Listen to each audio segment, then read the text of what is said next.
Hey guys, welcome back to another one of my high Capa videos. This one's not so much going to be about a high Capa as much as the magazines that go in it.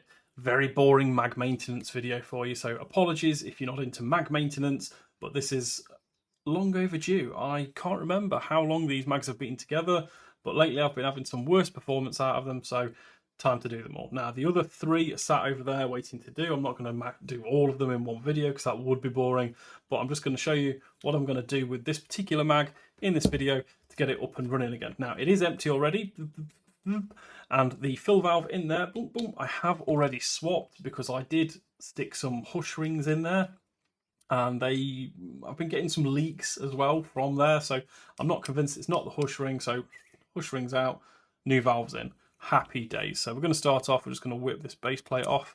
Yes, my base plates are a horrifically horrible colour, and that helps. I don't ever nicks one of my mags. If that base plate looks horrific like that, I'm sorry, that's my mag. So I'm going to stick that to one side. I'm going to get going now. The first part, whip that screw out of there, which is always difficult because these Garda mag shells are horrible for binding against the screw. The screw's not the original screw. The screw is a Garda screw, and that's because when I first started swapping mag shells about, I very quickly realised that the TM screw was a touch shorter, and it didn't really like going into these Garda shells. So I always get a Garda screw as well. These Garda mag shells are fantastic. They've done me so well. The only downside I would say that I find to them is that you get cool down really quickly. When you're taking multiple shots, the power does just drop off with them. So we're gonna break that seal. Stop everything from going absolutely everywhere. I'm gonna whip that out there, that far. See the seats stayed in there. Take that out there, follow it out. And then one of the first things I do in mag maintenance land, I don't put oil or anything like that in, but I will just get a cloth, just get it rubbed up and down that channel a few times, clear any old debris out, because you can get it, and it just makes sure that channel's running smooth and clean. Next step is going to be to get the valve removal tool and just crack that open and out. Spin that off and out there. These mag tools are the best thing I think I've ever bought. They just make this bit so easy. Lock it in there. And keep spinning. These are deceptive. And obviously you're not going to come out today, are you? There's no way that's not out. You are just spinning to be a little twat. I knew I was going to have a problem with one of these mags. What can we use? I'll tell you what we'll do. We'll do all the bits of the mag. So these are all pretty good. To be fair, I do need to do this bit. So what I'm going to probably do is just quickly pause the recording and get that bloody valve out. Right, magic of the internet. We have got this out. Now, there is a very good reason for why this got stuck, and you can see it just there. This A-ring decided to bind its way up onto there, so not good. In the end, to do that, I actually had to pop the feed lips off, stick something in and pull it out, and then that's when the A-ring went. So a very dry valve. So first things first is we're going to just kind of lube and maintain that valve. I don't like pouring oil into them, but what I do like doing is just getting a little bit on my fingertips there, and then I'll just kind of screw it around the right way into that, push it open, get a little bit on that O-ring in there. It needs covering, to be fair. Ideally, these bits should be pretty well sealed off from kind of the main gas flow, if you like, but they do need to be, maintaining, they need to be sealing. So then I'll just kind of move my way back a little bit into here. I tend to stick it on the tool, and I'll just run it round. Now I've got oil on my fingers, and that will just wet that kind of seal there. And then one last thing that I like to do is, if you look at the line of the valve there, you've got top and bottom. When you flip the valve onto its side, that's where the hole is. So you've got 4 holes obviously, but to know where they are, you've usually got 2 on there, and I like to have that vertical if I can, or complete horizontal, as long as it's not at a kind of a jaunty angle. That's probably the best way of doing it. So I'll just spin that back in now. That's lubed. Doesn't have to be dog tight either. So that's at a jaunty angle, exactly what I said I didn't want to do. Just twist that. There we go. So that's in. So that'll just go boop boop. Cool. Quickly just clean off the top of there. Happy days. Right. On to the next bit. Bring in the Tech T Lube. I've used Tech T grease for so long for so many things. Back in the day doing paintball-y stuff. Used to use it to maintain all of my guns.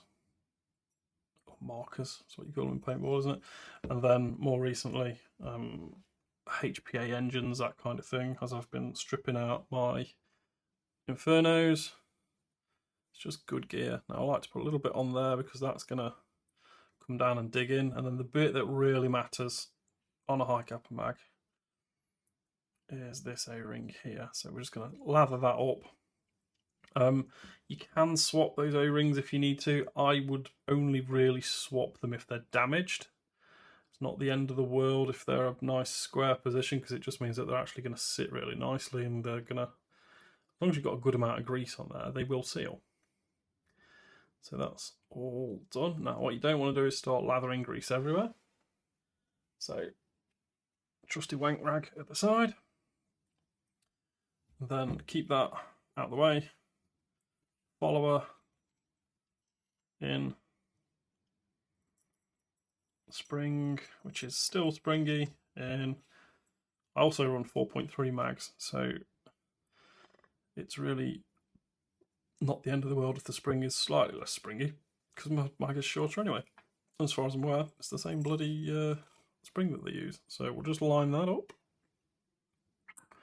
onto there, drop that in there. Now sometimes people can struggle lining this screw up. Now the way I do it, just put your bloody mag together. Don't be doing any of this holding the base plate here, trying to see what the screw's doing. Just hold your mag together and let the screw do its job, because the screw will go in at the right angle. Almost every time. Now I'm saying almost every time because I'm on camera, and I guarantee it bloody won't go in right first time. But it has. Look at that. Check me out. So we're going to screw that down into there. Now the only other thing you've got to be aware of when you're screwing this up is you can cause air pressure, which would make this screw a little bit harder to screw up. Now the reason for that is because this is a sealed compartment and you're putting this base in.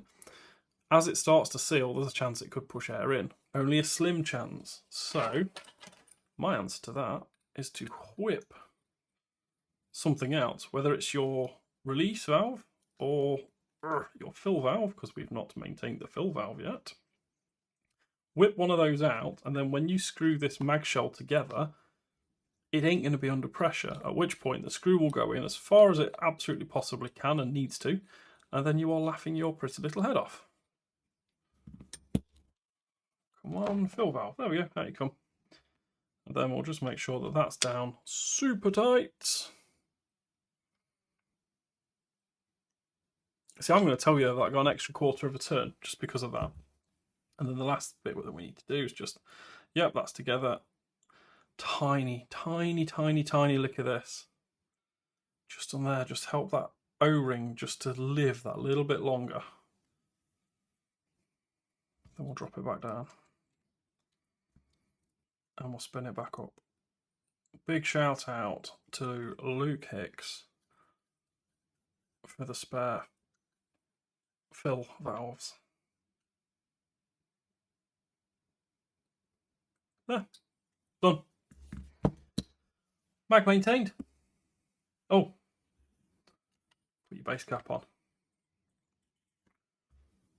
These are the ugliest bases ever.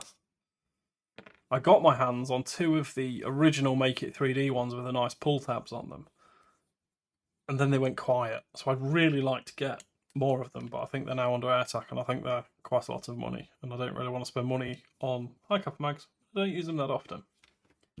Anyway, thank you very much, guys. Thank you for sticking with me. Thank you for going through a mag maintenance with me. I do hope to be doing some more high Capa videos in the very near future. But until then, please do hit that like button. Please do hit me a sub. Please do hit me up with a comment as well. Thank you very much, and I will catch you in the next one.